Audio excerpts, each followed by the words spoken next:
filled to the core. That script was due in 20 days. We were expecting more. The music isn't finished. Those characters aren't real. Do you really think our patrons will believe Sir Francis Bacon has a romp than eggs and bacon with Lord Byron at Double Rainbow, no less? Our backer's getting nervous. She's turning up the heat. If you don't get off your tuchus, you and I are on the street. But if we kiss up to that battle axe, we'll both be driving Cadillacs. I'm telling you, Jerry, get me a script.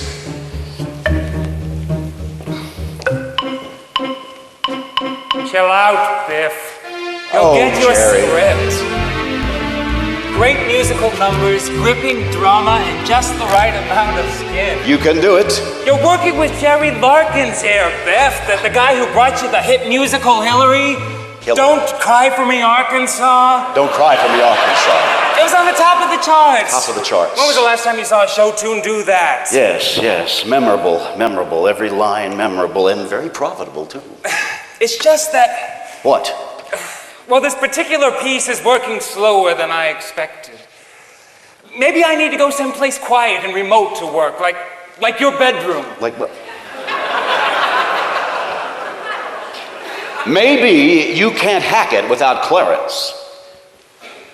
You're cold, Biff. I'm a producer. Yeah, Clarence had ideas, gags, a few dance steps, but I flushed them all out. I put them all down on paper. I got the producers to look at the book. I lined up the backers. Yes, and I can do this too. I know you can. Yes, I miss him. We were a great team.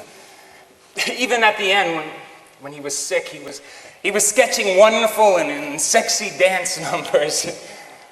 It won't be the same, but I can do this. I can crank this thing out. Just give me a couple of weeks. You'll be thrilled, I promise. All right. I know you can do it. I'm sure you can do it. You better do it. See you later, Jared. But my characters are going to be real people, not stuffed shirts. Real people. Real people. That's incredible. Those amazing animals. Oh, Clarence, I need you.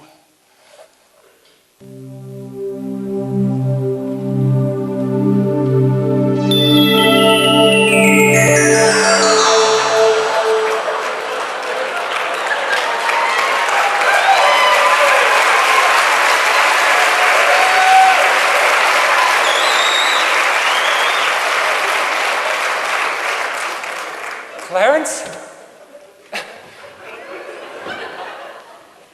Well, it ain't the ghost of Christmas past. How you doing, Jer? Wow, I don't believe it. You don't know how good it is to see you. Oh, it's good to see you too. I missed you. You look awful. Can I touch you? Guess not. No, you can't touch me. Sorry about that. And sorry I had to leave you like that. But maybe I can make up for it a little now. I hear you got this little musical to crank out. It's due in 2 weeks. I've got this writer's block going. Say no more. I know all about it. But wouldn't you expect that from an angel like me? I'd be delighted to help you out, my little breather buddy. Because, hey, what are friends for? Besides, I'm all out of credits and I need to work. Credits? Yeah. Heaven, or whatever this is that I'm in, runs on credits. You pay credits to eat, you pay credits for heavenly garments like this, and you pay credits for rent, which is the problem. I've been evicted. Well, how do you get credits? By helping out some lowly breather like you. I'll be back in my little shack in no time. Thanks a lot. Clarence, tell me what it's like up there, you know, the nightlife and all. Party all day, party all night.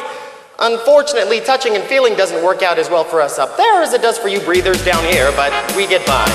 So there are men up there? Gay, bi, semi-straight, Italian. Let me tell you, Jerry, we got them all. It's very simple. No angel choirs, but you can conjure any John your heart desires. No coward sings there, and Sappho swings there in my home sweet heaven. My house is modest, it's nice and airy. You can be sure my chic decor was by a heavenly fairy and ball and breechy, intensely peachy in my home sweet heaven. We meet at Greta Garbo's Quarter, D.H. Lawrence and Cole Porter. A couple of drinks, some laughs, it's time to die. But it will really bowl you over watching Casanova try to flirt with Gertrude Stein. She's a guest, Delilah's dreary. But Samson's handsome, and with his good looks, Robin Hood looks fit for ransom. I take my shower with Tyrone Power, and it's seventh heaven, yeah. And every day's a bright and jolly day when Emily Dickinson rocks with Judy Holiday. Oh, there's nothing like my home, sweet. Oh, 1, 2, it's a gas, it's a gas, it's a gas. Oh, I'm crazy about my home, sweet heaven. Yeah, let me tell you, Jared, it's really something.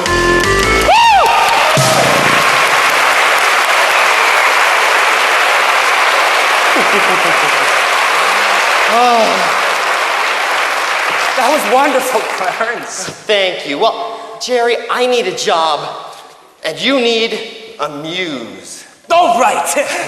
What's a muse? A muse? Where do you think I got ideas to write? You just ask for them, and sooner or later, poof, you get them. Picture this, it's 4 o'clock in the morning, and you drag yourself out of bed to write down some dumb tune or lyric, because that is when your muse just decides to drop the idea. Oh, like Olivia Newton-John in Xanadu. Right. Well, except without Gene Kelly and with less costume changes. Well, it sounds pretty bizarre, but boy, do I need ideas. You're hired. Great.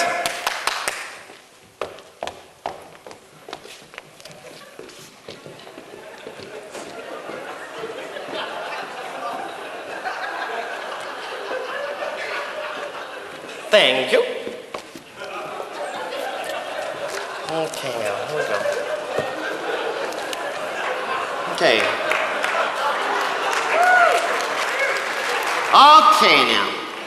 How about this one? Huh? Yeah? It's from Colt. I got it. And now, ladies and gentlemen, and Jerry, he is on every gay name list that's ever been written. He's the butchest number that ever breathed air. And let me tell you, sweetheart, he is the hottest number. He conquered the whole damn world before Jesus was in diapers, I'm telling you. Ladies and gentlemen, I give you Alexander the Great. Come on out here, Alex.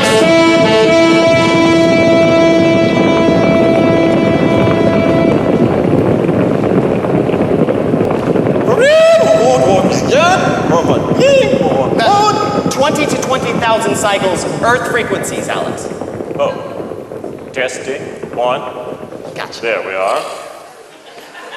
Oh, for the good old days, pillaging, plundering, hacking away. What, no raping?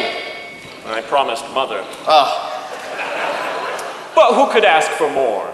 Father was king of Greece, which was pretty much all that was worth being king over at the time. And all the delight and culture of civilized world was mine. Aristotle was my private tutor, you know. How dreary. Not at all. We went for lots of field trips and argued a lot, and oh yeah, we brought in Hephaestion to be my sparring partner. Tall, dark, muscular, rich family, and butch. And he worshipped me. I used to dream about the day when I would command great armies and fight great battles for great noble causes, and Hephaestion would be there by my side always to share my victories and defeats.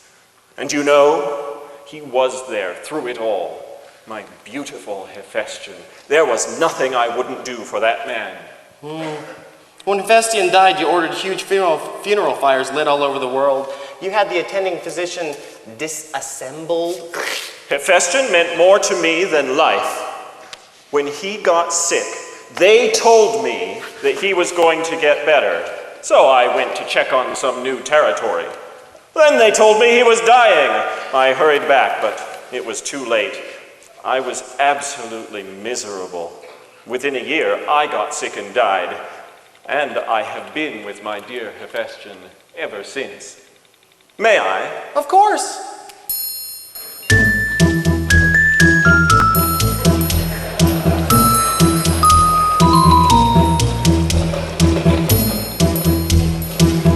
Alexandros, my man, caught you talking about the good old days again, huh, Bubba? You come to the end of a long, hard day. The stars and the planets seem close. The swordsmen, the bowmen, they earn their pay. You're sweaty, you're bloody, You're gross. you retreat from the din to the top of a hill. Your heart is exploding with pride. You're newly the master of all you survey, with Hephaestion by your side. You can live your life to bring good to the world, herald beauty where others divide. But it all matters not if you haven't got Hephaestion by your side. For such a great conqueror, I sometimes found you lacking. I gave you the whole known world. What does it take to satisfy a noble Macedonian? What more did you want? How about a little poke in the pup tent now and then? You kicked off at 33, what did you have to lose? But sex was scary. I'd get so emotional I'd pass out. You're weird, Alex. Let's tango. Alexander's a brave and heroic man. I quite often felt like a quad. How could any real guy not be impressed when he's splitting the rent with a god? I will love him, honor him, and obey, but what's a mere mortal to do? At the end of a smashing, slashing day, the god don't play with you. There was no Irish Spring in those days. Olive oil, rub it on, scrape it off. Yuck. What was wrong with a great big hug? A hug is all I get after the battles I fought for you. I couldn't live up to your Greek ideal.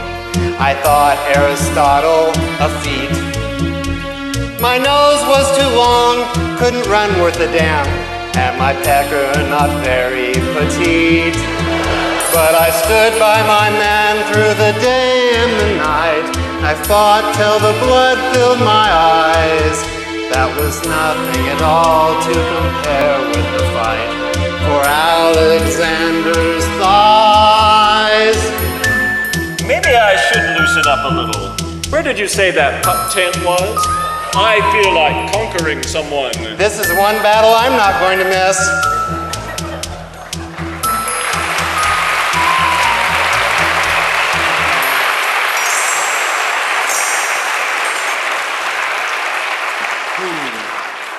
Now let's see. Sappho. Heavy poetry. R-rated stuff, but she can't dance with the damn. Okay. Leonardo da Vinci, bright guy, real closet case. But in 1500, that was a pretty darn good idea. Michelangelo, I heard he was inspired for the Sistine Chapel by being on his back all the time. Lord Byron, Francis Bacon, that pig. Frederick the Great, we need some entertainment here. Can we move on till after they invented fun? Oscar Wilde. Stuffy and overdone. Here we are. A rose is a rose is a rose. Gertrude Stein, ton of laughs. Although I do need a role for Carol Channing.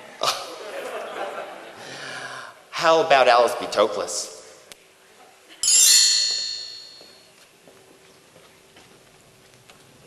Thank you. Oh, thank you. Thank you. It's such a pleasure to have a little spot to myself. Oh, don't get me wrong, fellas, I dearly love Lovey, but every now and again, Pussy needs a little time to herself.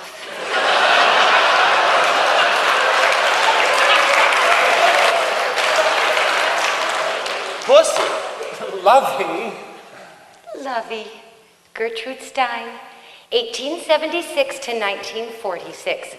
She wrote a novel called QED. It was the first time that a lesbian subject, at least in English, wasn't morbidly depressing or sickeningly sentimental.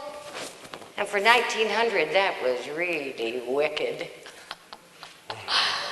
Oh, I thought Gertrude was wonderful. I moved into her wonderful apartment in wonderful Paris, and I was her cook and her secretary and her lover for 30 wonderful years. You aren't nearly as ugly as they say you were. Smooth, Silver Tongue. Well, you know, a little celestial makeup here and there. Anyway, we were attractive enough to attract the finest minds in all of Europe and the world right in our living room. Pablo Picasso, Matisse, beautiful young writers and painters, all manner of art collectors. Those were really the times. Wasn't it a challenge to get it on with Spencer Tracy? Well, it's true, she did look like Spencer Tracy. Some would say a dead ringer. But first of all, it was Gertrude. It wasn't Spencer. And secondly, we didn't get it on. We made love. I loved everything about that wonderful woman. But for those particularly tense times, I did have my secret weapon. Did I tell you boys that I just love to cook? Do tell.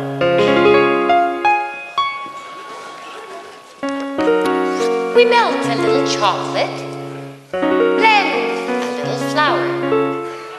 Now we add some sugar 'cause we don't want it sour.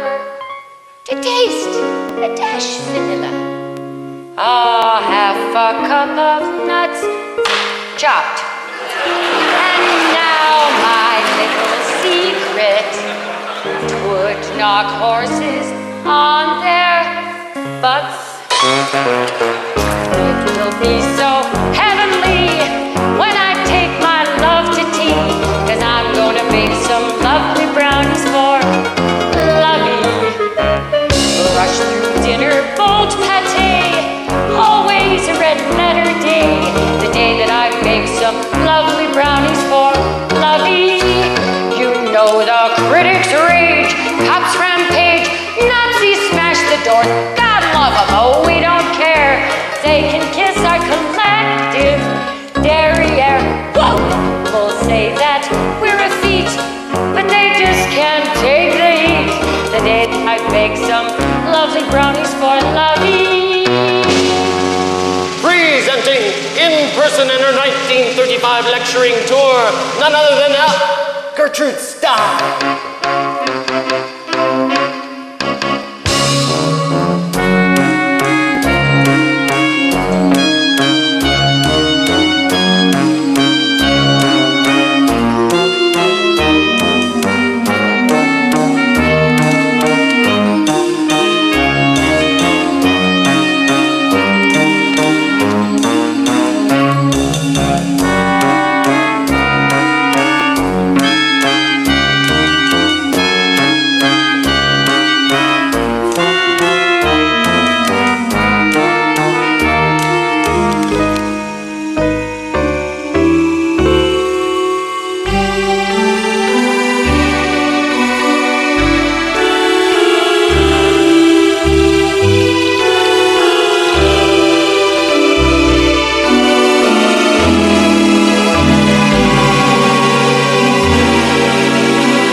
I don't think this one's gonna wait for an invitation. Are you ready for your... Village people?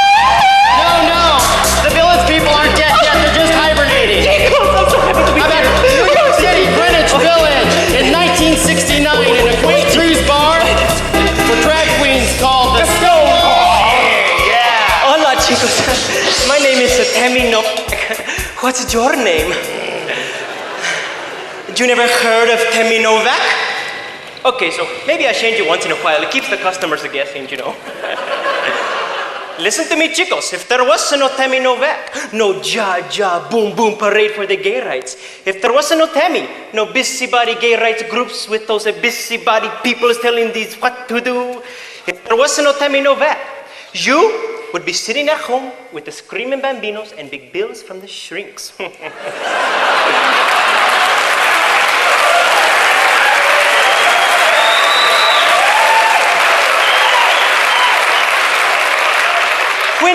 When is this? Does anybody know what today is? What is today? June 1994. June 1994?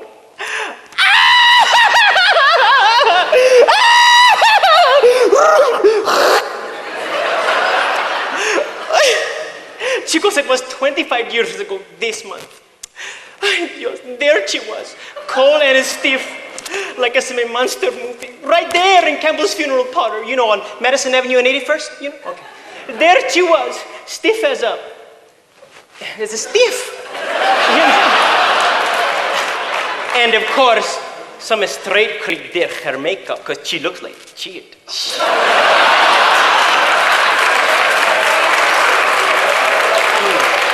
Oh, how I adore the boy next door. I love him more than I can say. So I went home and I lit a couple of candles, all nice and pretty, and then I say a couple of prayers to the Virgin for Judy. And then I smoke some of the good stuff. None of that cheap shit for Judy, chicos. So the telephone rings and it's a Sylvia, and she wants to do the Stonewall. I said, Sylvia, that place is a toilet. Well, it was. You should have seen it. That hole was filled with chicken hawks everywhere. They got no water at the bar, so they run the glasses to the same tub of water all night, cochinos. Yuck! No wonder we all the time had hepatitis. Oh, sure. Oh, and of course, the goons at the door, well, they were from the mob, or at least they wanted to be. And if they didn't like your makeup, they think you didn't pass, you know, they kicked your ass out of there. Oh, Jace, it happened to Sylvia.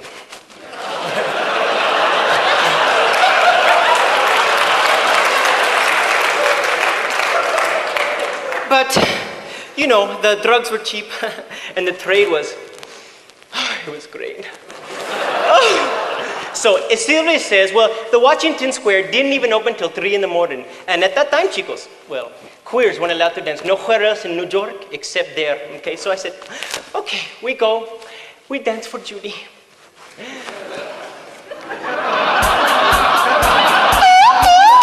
Hey, guapo cowboy, come here.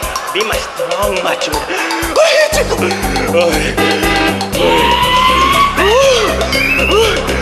Ay, Dios mío. Ay, Dios mío. Ay.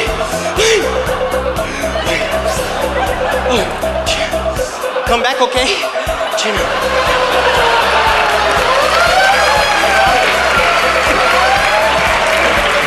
You know, all night I felt kind of weird, you know, like something was going to happen, you know. I thought maybe I had the heebie-jeebies because of Judy and all. But you know, something, it was going to happen, chicos. It was 1:20 in the morning. Well, someone forgot to pay off the fucking cops because usually they flash the white lights and then the boys stop dancing with each other. And then the ladies, well, we crash the powder rooms to get real. And then the cops come in, you know, but not tonight, chicos. No white lights, no flashing, no nothing. Just whammo, and this whole herd of cops, they come busting in and start arresting people and taking them outside the door.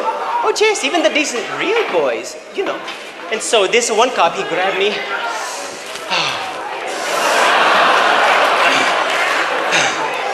And he started shoving me outside the door, you know. But I guess I was a stone, because I really didn't much care. And besides this cop, es un guapo. Oh, So, when we got outside, there was this big fucking crowd there from the other street.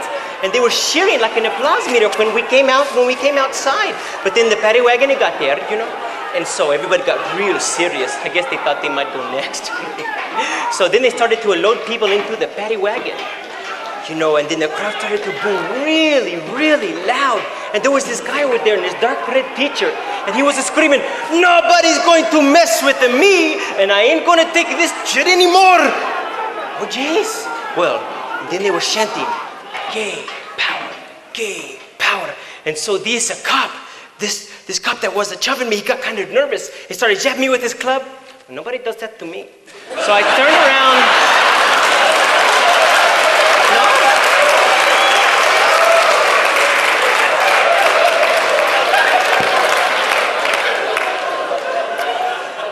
Oh, jeez. So I just turned around and I let him have it good. Oh, jeez.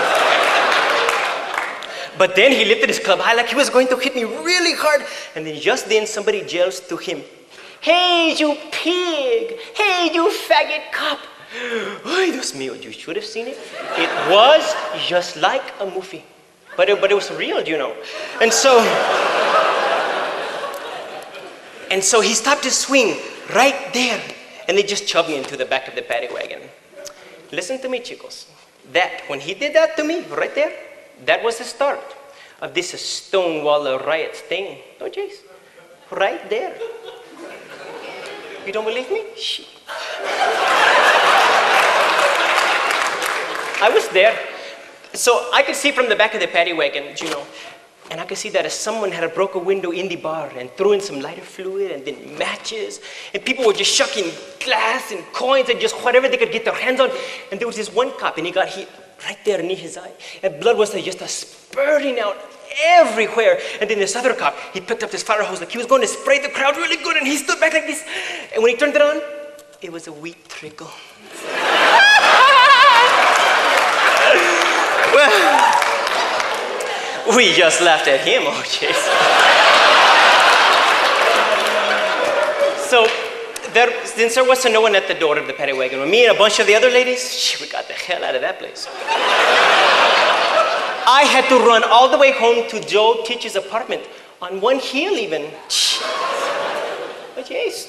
Well, I had it fixed, you know. But you know, the next day when we went there were hundreds of people everywhere on the street. The Stonewall, it was trashed, just trashed. I mean, worse than it usually was. Just trashed. The police had smashed the jukeboxes and cigarette machines and they stole the quarters, of course. You know, those New York cops, you know. And so they smashed the mirrors and the telephone machines and the toilets are flowing over everywhere. Ay, cochinos. You should have seen it. Ay. It was a mess. But you know, somebody had written on the boarded up windows. Oh, jeez. In the middle of that mess, somebody had written on the boarded up windows, "They invaded our rights." And then somebody wrote, "Legalize gay bars." And then support gay power. Oh, jeez, right there. And in the street, gay couples, they were holding hands right there. Right there in the streets of New York, holding their hands. First time I ever seen that. And you know, there were just people there saying things to themselves and to each other that, you know, they had never even dared to say. Of course, you know, everybody thought those kind of things, but nobody said it. And right there in the street, holding hands, telling each other that they love each other. You should have seen it. It was just like a movie. But it wasn't, you know.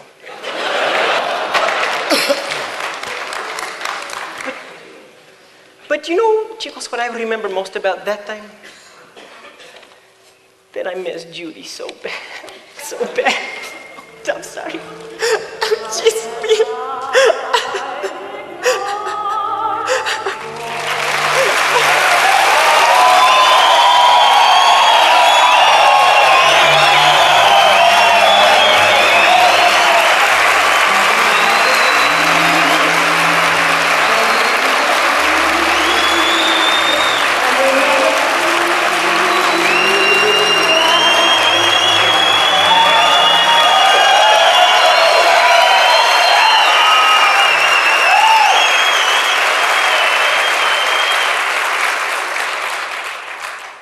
Jared, do you get the strangest feeling that for a lot of the people in history and gay history that greatness was thrust upon them? Yeah. I don't know. What was that noise? Well, I just, it's this book. It's calling to me. It's the future. The future? Right there in that book? Well, yes and no. You see, for every possible action that anybody can take, for every possible decision that anyone can make, there is a possible future. Wow, how Star Trek. Yeah, well, you get used to it. So, this is the book of possible futures, abridged. Is now in there? Yes, but it will be in the then book shortly. You want to look? Into the future? No, into my pants. Yes, into the future. Jeez. Wow. Huh? Wow. Is there still AIDS to deal with in the future? Not in this future.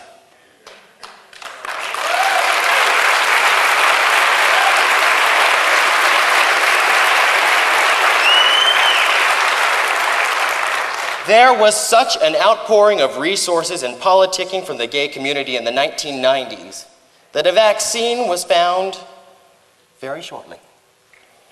And because so many people were brave and came out, it says here that there were other accomplishments as well. A national gay employment and housing rights law, and programs in schools that help young gay people understand and appreciate themselves finally.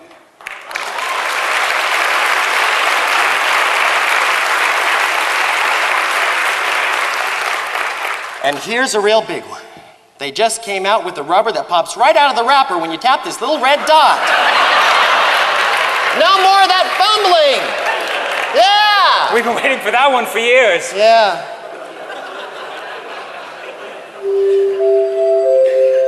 Well, look, Jer, that's my cue. It's time to go. I think it's just about a wrap for this Terry, trip. wait. Clarence, wait. I don't have a finish yet. You gotta have a finish for me. Well, will you at least come back if I get into trouble again? Sure I will, Jer. Look, it's not an over-publicized benefit of being gay, but all you need to do is ask for it, and sooner or later the whole community is going to be there to help you out. Really? No kidding. The whole community. Just ask. You, me, all of us. We've all been through it together. We're all gonna go through it ahead together.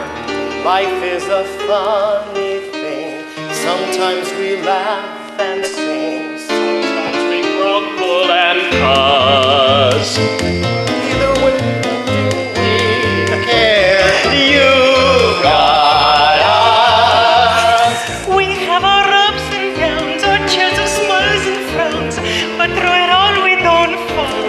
We take us through. You got a special thing going. You got us. Some breathers like to go through their life single along. That doesn't suit you at all. I sing a melody as a soliloquy when it's for fun to me. Harmonizing. Come on, let's get together. People will Say we are crazy the way we are, that we won't even discuss. What you got they can't smother. We trade our life for no other. They've only got one another. But you got us. You gotta bow.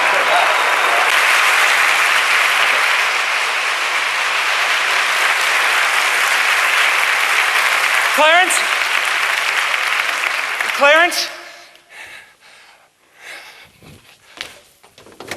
Act 1, Scene 1, Alexander. Oh, for the good old days, pillaging, plundering, and hacking away.